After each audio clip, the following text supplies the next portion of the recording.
આવતીકાલથી આકરી ગરમી પડવાના એંધાણ કચ્છ, પોરબંદર, ગીર સોમનાથ અને ભાવનગરમાં હીટવેવની અસર વર્તાવાની આગાહી। 7મી મેના રોજ અમદાવાદનું તાપમાન 41 થી વધી 43 ડિગ્રી સુધી પહોંચી શકે। દરિયાકાંઠાના વિસ્તારોમાં હીટવેવની અસર વધુ વર્તાવાની હવામાન વિભાગની આગાહી। અમદાવાદમાં સવારથી જ તાપમાનનો પારો ઊંચકાયો। કાળઝાળ ગરમી પડવાની આગાહીની અસર વર્તાવાની થઈ શરૂઆત। 3 દિવસ બાદ ફરી હીટવેવની અસર થવાની આગાહી। હવામાન વિભાગે હીટવેવની આગાહીને પગલે 3 દિવસ બાદ આપ્યું ગરમીનું યલો એલર્ટ। 2 દિવસ બાદ તાપમાન વધશે। સૌરાષ્ટ્ર કચ્છમાં હીટવેવની આગાહી। 6, 7 અને 8 તારીખે કચ્છ, પોરબંદર, ગીર સોમનાથમાં હીટવેવ। કોસ્ટલ વિસ્તારમાં પણ હીટવેવની આગાહી। રાજકોટ અને સુરેન્દ્રનગરમાં અત્યાર સુધી મહત્તમ તાપમાન 42.3 ડિગ્રી। 7 તારીખે અમદાવાદ, વડોદરામાં 42 થી 43 ડિગ્રી વચ્ચે રહેશે તાપમાન। અમદાવાદમાં ગરમી વધતા એએમસીનો હીટ એક્શન પ્લાન। શહેરમાં 600 થી વધુ પાણીની પરબ। બપોરના સમયે ગાર્ડનને ખુલ્લો રાખવામાં આવશે। ટ્રાફિક જંકશન પર સ્પ્રિંકલરથી પાણીનો છંટકાવ કરાશે। બીઆરટીએસના 144 બસ સ્ટેન્ડ તેમજ એએમટીએસના 19 ડેપો પર પાણી તેમજ ઓઆરએસની વ્યવસ્થા।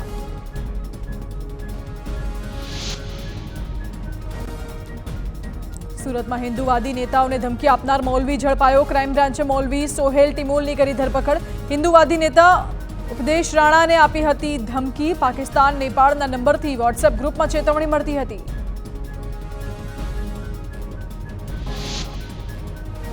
સુરતના ખડોદરામાં એમડી ડ્રગ્સ સાથે 2 શખ્સોની ધરપકડ। જૂની સબજેલ પાસેથી એમડી ડ્રગ્સ લઈને થઈ રહ્યા હતા પસાર। ડીસીબી ઝોન 4 પોલીસે બાતમીના આધારે કરી કાર્યવાહી। 1.5 લાખના 1.43 ગ્રામ એમડી ડ્રગ્સ જપ્ત। ડ્રગ્સનો સપ્લાય કરનાર આરોપી વોન્ટેડ જાહેર।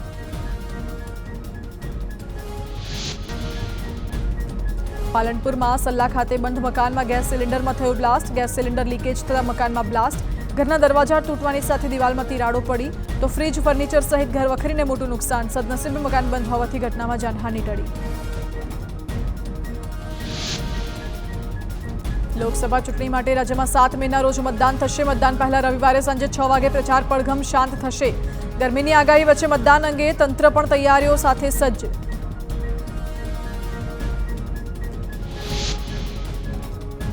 અમદાવાદ જિલ્લામાં 1995 થી વધુ મતદાન મથકો પર મંડપ બાંધવામાં આવશે।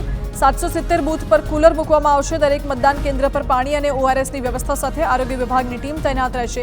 147 સખી મતદાન મથકો પણ ઊભા કરાશે।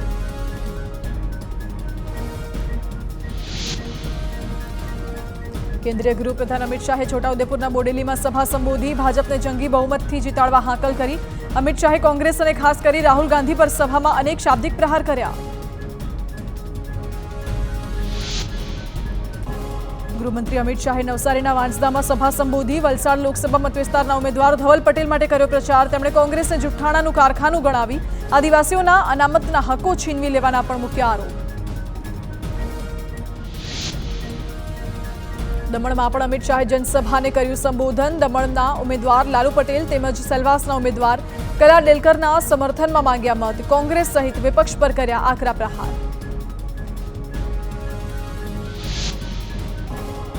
છોટાઉદેપુર જિલ્લા ભાજપ પ્રમુખ ઉપેન્દ્ર રાઠવાએ કોંગ્રેસના અર્જુન રાઠવાને બદનક્ષીની ફટકારી નોટિસ। અર્જુન રાઠવાએ ભાજપ ઉમેદવાર જશુ રાઠવાએ જિલ્લા ભાજપ પ્રમુખને ઘરમાં પૂરી માર માર્યા અંગેની પોસ્ટ મૂકી હતી।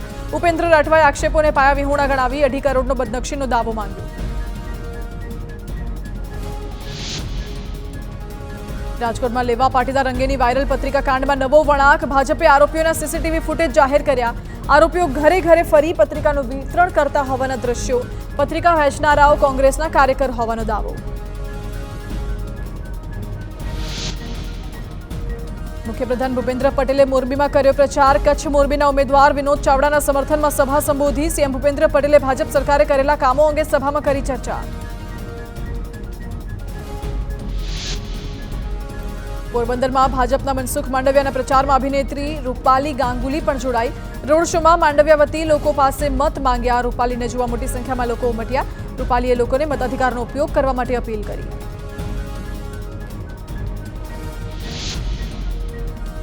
પોરબંદરના ગ્રામ્ય વિસ્તારમાં મનસુખ માંડવિયાએ પ્રભાત ફેરી કરી। વહેલી સવારે ગામડાઓમાં ગ્રામજનો સાથે ભજન ગાઈ પ્રભાત ફેરી દ્વારા પ્રચાર કર્યો। વર્ષો જૂની ભારતીય પરંપરાને અનુસરી મનસુખ માંડવિયાએ ગ્રામ્ય વિસ્તારમાં પ્રચાર કર્યો। પ્રભાત ફેરી દ્વારા લોકો સાથે સંકળાવવાનો અને સંવાદ કરવાનો મોકો મળ્યાનું પણ જણાવ્યું। આણંદમાં ભાજપના ઉમેદવારની ભવ્ય બાઇક રેલી. ભાજપની બાઇક રેલીમાં મોટી સંખ્યામાં કાર અને બાઇક સવારો જોડાયા. ભાજપના ઉમેદવાર મિતેશ પટેલના સમર્થનમાં યોજાઈ બાઇક રેલી. સ્થાનિક ધારાસભ્ય સહિત સંગઠનના આગેવાનો અને હોદ્દેદારો જોડાયા. બનાસકાંઠાના ભાજપના ઉમેદવાર રેખા ચૌધરીએ રોડ શો દ્વારા કર્યું શક્તિ પ્રદર્શન. રેખા ચૌધરીના રોડ શોમાં બુલડોઝરથી તેમનું સ્વાગત કરવામાં આવ્યું. હવે બુલડોઝર પણ ચૂંટણી પ્રચારનું માધ્યમ બન્યું. મહેસાણાના વિસનગર શહેરમાં ભાજપ ઉમેદવારની મહાવિજય રેલી. આરોગ્ય પ્રધાન ઋષિકેશ પટેલના મત વિસ્તારમાં મહાવિજય રેલી. રેલીમાં ઋષિકેશ પટેલ, ઉમેદવાર હરિભાઈ પટેલ સહિત અનેક આગેવાનો જોડાયા. 33થી વધુ જગ્યાએથી રેલી થઈ હતી પસાર.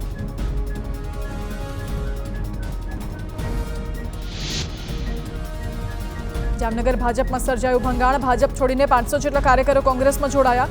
તમામ યુવાનોએ કોંગ્રેસને જીતાડવા આપ્યો કોલ. ધોલેરાના જિલ્લા પંચાયત કોંગ્રેસના પૂર્વ સભ્યો અને તાલુકાના અનેક આગેવાનો જોડાયા ભાજપમાં. ધોલેરાના 35 આગેવાનો ભાજપમાં જોડાયા. પ્રદેશ અધ્યક્ષના હસ્તે ખેસ પહેરાવી કરાયા સામેલ. જામનગરમાં ક્ષત્રિય અસ્મિતા મહાસંમેલન યોજાયું. મોટી સંખ્યામાં ક્ષત્રિય સમાજના લોકોએ સંમેલનમાં હાજર રહી ભાજપ વિરુદ્ધ મતદાન કરવાનો સંકલ્પ કર્યો. સાથે જ સંમેલનમાં ક્ષત્રિય આગેવાન પીટી જાડેજાએ આહવાન કર્યું કે બીજા શસ્ત્રો ભલે ઘરે રહ્યા, અત્યારે મતદાનના શસ્ત્રનો ઉપયોગ કરવાનો છે.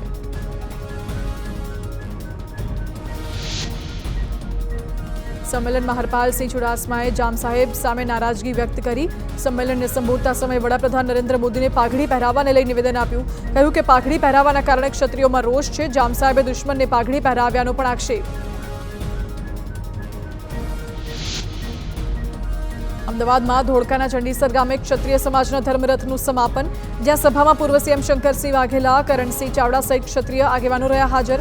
બાવળાના ગાંગડ ગામેથી નીકળેલો રથ ચંડીસર પહોંચતા સમાપન. શંકરસિંહ વાઘેલાએ નિવેદન આપતા કહ્યું કે ભાજપને 50% સીટો ગુમાવવાનો વારો આવશે.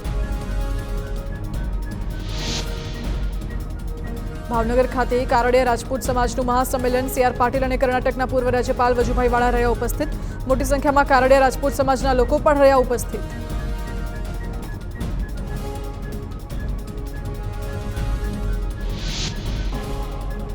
બનાસકાંઠામાં ગેનીબેન ઠાકોરનો પ્રચંડ પ્રચાર. કહ્યું, મને મળી રહેલા આશીર્વાદનું ઋણ ચૂકવવામાં નહીં કરું પાછી પાની. લાખણીમાં જાહેર સભા દરમિયાન અધિકારીઓ અંગે પણ આપ્યું નિવેદન. દબાણમાં આવી કામ કરનાર અધિકારીઓને કુદરત માફ નહીં કરે. એમની સરકારમાં અધિકારીઓ પદનો દુરુપયોગ કરી રહ્યા છે. બનાસકાંઠાના લાખણીમાં પ્રિયંકા ગાંધીએ જાહેર સભા સંબોધી. ગેનીબેન ઠાકોર સહિત ઉત્તર ગુજરાતની બેઠકોના કોંગ્રેસ ઉમેદવાર માટે કર્યો પ્રચાર. પ્રિયંકા ગાંધીની સભામાં મોટી સંખ્યામાં કોંગ્રેસ કાર્યકરો રહ્યા હાજર. તો ભાજપ પર પણ અનેક મુદ્દે કર્યા પ્રહાર.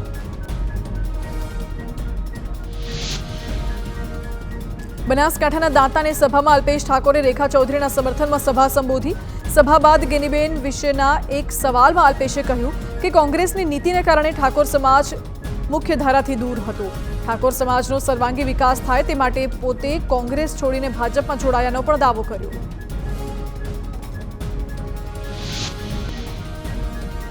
રાજકોટ કોંગ્રેસના ઉમેદવાર પરેશ ધાનાણીનો અનોખો પ્રચાર. પરેશ ધાનાણીએ જાતે ઓટો રિક્ષા ચલાવીને જસદણ મધ્યસ્થ કાર્યાલયના ઉદ્ઘાટન પ્રસંગે આવ્યા. રિક્ષા ચલાવતો વિડીયો સામે આવ્યો. બનાસ ડેરીના કર્મચારીઓને ગેનીબેન ઠાકોર દ્વારા નફ્ફટ કહેવાનો મુદ્દો ગરમાયો. ચેરમેન શંકર ચૌધરીએ નામ લીધા વગર પલટવાર કર્યો. પશુપાલક બહેનો અને કર્મચારીઓને મતદાન દ્વારા જવાબ આપવા કરી અપીલ. લાખણીના આગથાળામાં પ્રચાર દરમિયાન પલટવાર કરતા કહ્યું કે બનાસની દીકરીઓના મોઢે અપશબ્દો ના હોય.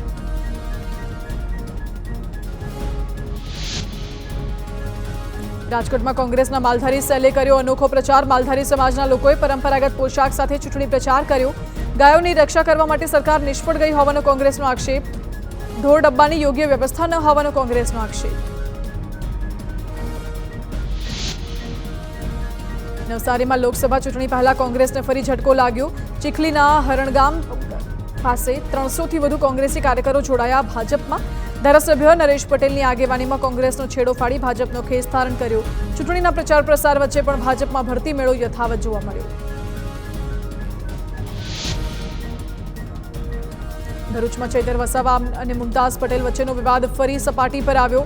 મુમતાઝ પટેલના નિવેદન પર ચૈતર વસાવાએ પ્રતિક્રિયા આપી. વિવાદ પર ઠંડુ પાણી રેડવાનો કર્યો પ્રયાસ.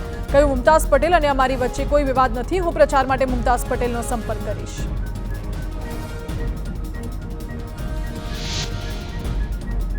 મનસુખ વસાવા અને ચૈતર વસાવા વચ્ચે વાકયુદ્ધ ઉગ્ર બન્યું. ચૈતર વસાવાના આરોપો પર હવે મનસુખ વસાવાએ વાર કરતા ચૈતર વસાવા મચ્છર કક્ષાનો હોવાનું કહ્યું. ચૈતર મોદીના વિરાટ વ્યક્તિત્વ પર આક્ષેપો કરતો હોવાનું નિવેદન આપ્યું. સાથે કહ્યું નિમ્ન કક્ષાના લોકો જ આરોપો કરી શકે. બારડોલી બેઠકના બહુજન સમાજ પાર્ટીના ઉમેદવારે કોંગ્રેસને આપ્યો ટેકો. બહુજન સમાજ પાર્ટીમાંથી ઉમેદવારી કરનાર રેખાબેન ચૌધરીએ જાહેરમાં કોંગ્રેસનું સમર્થન જાહેર કર્યું. કોંગ્રેસે ખેસ પહેરી આવકાર્યા રેખા ચૌધરીને.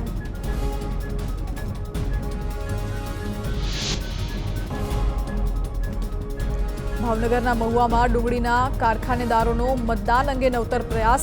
200 જેટલા ડુંગળીના કારખાનામાં મજૂરી કામ કરતા ભાઈ બહેનોમાં મતદાન જાગૃતિનો પ્રયાસ. જે કારીગર મતદાન કરીને નિશાન બતાવશે તેને 1 દિવસ પૂરતા 50 રૂપિયા અપાશે. ઇફકોના ડિરેક્ટરની ચૂંટણીમાં બિપિન પટેલ અને જયેશ રાદડિયાએ ફોર્મ પરત નહીં ખેંચતા જંગ જામ્યો. એક સીટ પર અમદાવાદ, રાજકોટ અને મોડાસાના 3 ઉમેદવાર મેદાનમાં ઉતર્યા. 9મી મેના રોજ મતદાન યોજાશે. ઇફકોમાં સૌરાષ્ટ્ર અને રાજકોટના મતદારોનો દબદબો છે, જેમાં કુલ 182 મતદારોમાંથી 68 મતદારો ફક્ત રાજકોટ જિલ્લાના. પોરબંદરમાં રાણાવાવ કુતિયાણાના પૂર્વ ધારાસભ્ય કરસનદુલ્લા ઓડેદરાનું નિધન. મોડી રાત્રે હાર્ટ એટેક આવતા થયું નિધન. તેઓ રાણાવાવ કુતિયાણામાં ભારતીય જનતા પાર્ટીમાંથી સતત 3 વખત ધારાસભ્ય રહી ચૂક્યા હતા. કાંધલ જાડેજા સામે ચૂંટણી લડ્યા હતા. ખેડાના નડિયાદમાં ભીડભંજન હનુમાનજી મંદિરમાં મતદાન જાગૃતિનો દિવ્ય શણગાર કરાયો. કચ્છભંજન દાદાને કોટી અને ટોપી પહેરાવી નેતાજી બનાવવામાં આવ્યા. ભક્તોને મતદાન કરવાની ખાસ અપીલ કરવા મંદિરમાં મતદાન મહાદાનના પોસ્ટર પણ લગાવ્યા. દાદાની મૂર્તિ પાસે ઈવીએમ મશીન બનાવી મતદાન કરવાનો સંદેશો આપ્યો. દાહોદ લોકસભા બેઠકના કેટલાક બૂથો પર વાયરલેસ સેટ ઊભા કરાશે. મોબાઈલ ટાવર ન પકડાતા હોવાથી 14 મતદાન મથક પર વાયરલેસ સેટ ઊભા કરાશે. દાહોદ ચૂંટણી પંચે આવા મથકોને શેડો એરિયામાં સ્થાન આપી વ્યવસ્થા કરી. વાયરલેસ સેટની સાથે વોકી ટોકીથી ચૂંટણીની કામગીરી પાર પાડવામાં આવશે. રાજકોટના અમીન માર્ગ પર પાણીની પાઇપલાઇનમાં ભંગાણ સર્જાયું. રસ્તા પર નદીઓ બન્યા તો આસપાસ ચોમાસા જેવી હાલત થઈ. રાજકોટ બનપાની બેદરકારીને કારણે હજારો લીટર પાણીનો વેડફાટ.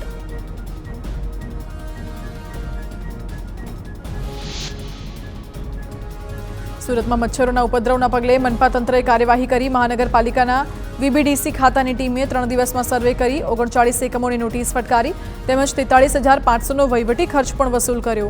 ખાસ કરી વરાછા અને કતારગામ વિસ્તારની ઇન્ડસ્ટ્રીઝને વધુ દંડ ફટકાર્યો.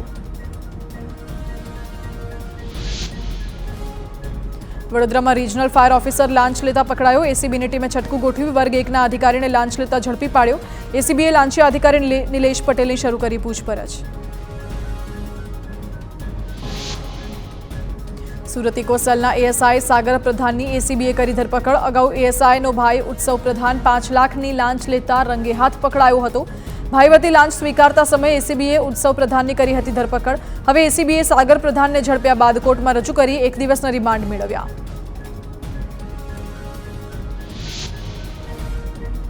અમદાવાદમાં હોમગાર્ડના ઇન્ચાર્જ પ્લાટૂન કમાન્ડન્ટ લાંચ લેતા ઝડપાયા. પ્લાટૂન કમાન્ડન્ટ મનોજ સોલંકીને 1500 રૂપિયાની લાંચ લેતા એસીબીએ રંગે હાથ ઝડપ્યા.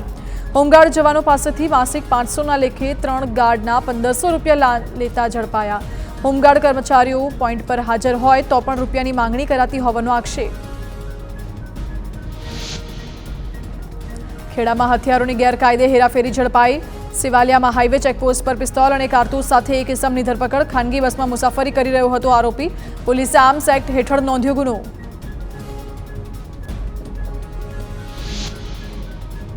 વડોદરામાં લારી ધારકને માર મારવા મામલે પોલીસ કર્મીઓના રિમાન્ડ મંજૂર. 3 પોલીસ કર્મીની ધરપકડ બાદ કોર્ટમાં રજૂ કરતા 1 દિવસના રિમાન્ડ મંજૂર કરાયા. આરોપીઓ કાયદાના જાણકાર હોવાથી તપાસમાં સહકાર ન આપતા હોવાથી પોલીસે રિમાન્ડ મેળવ્યા. 3 પોલીસ કર્મી સામે નોંધાયો હત્યાના પ્રયાસનો ગુનો.